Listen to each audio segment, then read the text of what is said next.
नमस्कार, कैसे हैं आप सब। आज हम लोग बात करने वाले हैं documents required at the time of admission. आज हम बात करेंगे कि अगर आप किसी कॉलेज के अंदर, किसी यूनिवर्सिटी के अंदर एडमिशन लेने के लिए जा रहे हो तो कौन कौन से डॉक्यूमेंट्स आपके पास होने चाहिए। बहुत बार ऐसा होता है कि जब डॉक्यूमेंट सबमिट करने की बारी आती है तो स्टूडेंट्स के पास वो पर्टिकुलर डॉक्यूमेंट होता ही नहीं है और उसे बनने में फिर 10 से 15 दिन लगते हैं, जिसके अंदर एडमिशन शायद पीछे छूट जाता है।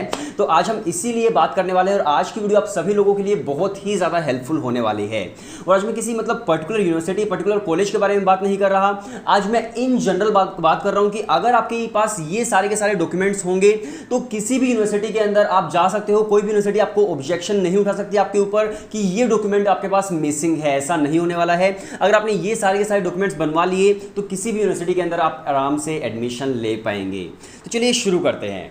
सबसे पहला जो डॉक्यूमेंट है और सबसे इंपॉर्टेंट है वो है आपकी 10th क्लास की मार्कशीट, वो भी ओरिजिनल मार्कशीट। सभी जो कॉलेजेस हैं, सभी यूनिवर्सिटीज़ हैं, वो 10th क्लास की आपकी ओरिजिनल मार्कशीट मांगती है। दूसरे नंबर का जो डॉक्यूमेंट है आपका वो होना चाहिए 12th क्लास की आपकी मार्कशीट, वो भी ओरिजिनल। अब बहुत सारे लोग कहेंगे कि हमारे पास तो ओरिजिनल मार्कशीट है ही नहीं, फिर हम फॉर्म किस तरह से फिल करें। तो देखो, कोविड की वजह से सिचुएशन आगे पीछे हो गई है। इसके अंदर आप क्या कर सकते हैं, जब भी कॉलेज का, यूनिवर्सिटी का फॉर्म फिल करेंगे उस वक्त आपसे पूछा जाएगा 12th क्लास, तो आपको 12th क्लास के अंदर पास नहीं डालना है, आपको या तो डाल देना है उसके अंदर अपीयरिंग या फिर डाल देना है रिजल्ट अवेटेड। जब आप उसको फिल कर देंगे फिर वो 12th क्लास की मार्कशीट आपसे नहीं मांगेगा। और जब आपका फाइनल एडमिशन होगा 2 या 3 महीने के बाद, तब फाइनल एडमिशन पर आपकी 12th क्लास की मार्कशीट मांगी जाएगी और तब तक आपकी 12th क्लास की मार्कशीट बनकर आपके पास आ चुकी होगी। इसके साथ साथ देखिए, बहुत सारे कॉलेजेस जो है, बहुत सारी यूनिवर्सिटीज़ जो है वो मांगती है माइग्रेशन सर्टिफिकेट जो आपका स्कूल आपको देता है। इसके अलावा SLC मांगती है, स्कूल लिविंग सर्टिफिकेट। इसके अलावा वो लोग मांगते हैं कैरेक्टर सर्टिफिकेट। तो ये जितने भी डॉक्यूमेंट्स मैंने आपको बताए हैं, 10th class, 12th class, SLC, migration, character certificate, ये सारे के सारे जो डॉक्यूमेंट्स हैं ये आपके स्कूल ही आपको प्रोवाइड करते हैं। अपने स्कूल में फ़ोन करो, वही आपको ये सारे के सारे सर्टिफिकेट्स दे देंगे। इसके बाद हम बात करते हैं कि अगर आपके पास कोई रिजर्वेशन है, जैसे कि आप SC है, ST है, OBC है, EWS है, तो कोई भी आपके पास रिजर्वेशन है, उस रिजर्वेशन का पर्टिकुलर आपके पास सर्टिफिकेट होना चाहिए, जो भी सर्टिफिकेट होता है। अब बहुत बार कुछ यूनिवर्सिटीज़ होती हैं, कुछ कॉलेजेस होते हैं जो बोलते हैं कि मैं स्टेट का सर्टिफिकेट दोगे तब भी चल जाएगा। कुछ लोग बोलते हैं कि आपका जो कास्ट सर्टिफिकेट है वो सेंट्रल गवर्नमेंट से अप्रूव्ड होना चाहिए, सेंटर का आपका सर्टिफिकेट होना चाहिए। तो आपको चेक करना होगा कि किस कॉलेज के अंदर आप एडमिशन लेने जा रहे हो एंड वो कॉलेज, पर्टिकुलर कॉलेज और पर्टिकुलर यूनिवर्सिटी आपसे सेंटर का मांगता है या फिर स्टेट का मांगता है, वो आपको उनकी ऑफिशियल वेबसाइट पर चेक करना होगा।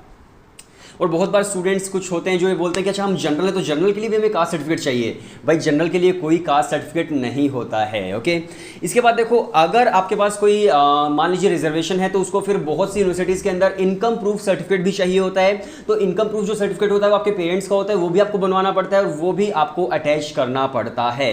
और मैं इन जनरल बता रहा हूँ, मैं ऐसा नहीं कि किसी एक पर्टिकुलर कॉलेज या पर्टिकुलर यूनिवर्सिटी के बारे में बता रहा हूँ, मैं इन जनरल बता रहा हूँ कि अगर आपके पास ये सारे के सारे डॉक्यूमेंट्स होंगे तो कोई भी यूनिवर्सिटी ये नहीं बोल सकती है कि भाई आपका एडमिशन नहीं होगा, आपके पास डॉक्यूमेंट्स नहीं है। तो ये सारे के सारे डॉक्यूमेंट्स की लिस्ट मैं आपको बता रहा हूं। इसके बाद देखिए, अगर आप स्पोर्ट्स से अप्लाई कर रहे हैं तो जितने भी स्पोर्ट्स के आपके सर्टिफिकेट हैं वो भी आपको अपलोड करने पड़ते हैं जब आप रजिस्ट्रेशन फॉर्म फिल करते हो। अब मान लीजिए आपने स्टेट में कोई गेम खेला है, अपने नेशनल लेवल पर खेला है, इंटरनेशनल लेवल पर खेला है, तो जो भी आपने स्पोर्ट्स खेला है उसके आपके जो सर्टिफिकेट्स होंगे वो आपको अपलोड करने होते हैं। इसके साथ साथ बहुत सारे स्टूडेंट्स ECA के थ्रू भी एडमिशन लेते हैं, यानी कि एक्स्ट्रा करिकुलर एक्टिविटीज़। कोई ड्रामा करता है, यानी कि थिएटर करता है, कोई सिंगिंग करता है, कोई डांसिंग करता है। तो अगर आपके पास जो डॉक्यूमेंट्स यूनिवर्सिटी मांग रहा है, अगर आपके पास वो सर्टिफिकेट्स हैं तो आप वो अपलोड कर सकते हैं और ECA के थ्रू भी आप एडमिशन ले सकते हैं। इसके साथ साथ देखो, ज़्यादा कुछ नहीं चाहिए होता आपको, बस 4 से 5 अपनी फ़ोटोज़ चाहिए होती है। बहुत जगह पर फोटोज़ आपको अपलोड करनी पड़ती हैं या फिर फोटोज़ आपको अटैच करनी पड़ती हैं। इसके साथ साथ देखो, कोई भी ID प्रूफ आपका होगा तो वो भी आप लगा सकते हो, आधार कार्ड हो गया या फिर कुछ और हो गया।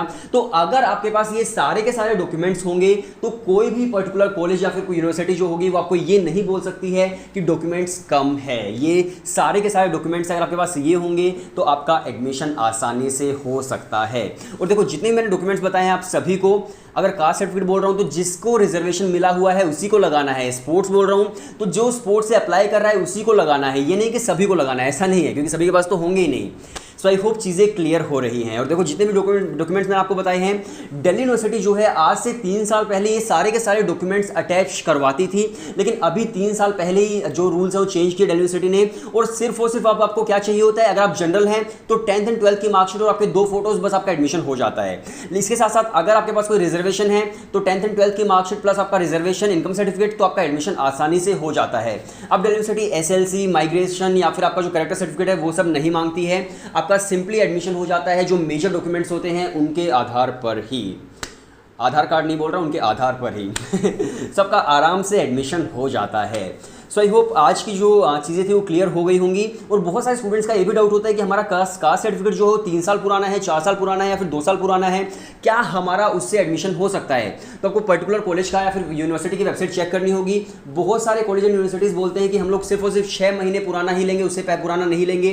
कुछ लोग बोलते हैं हम 1 साल पुराना या फिर उससे ज़्यादा नहीं लेंगे। तो आपको चेक करना होगा कि आपका जो सर्टिफिकेट है वो वैलिड है या फिर नहीं है।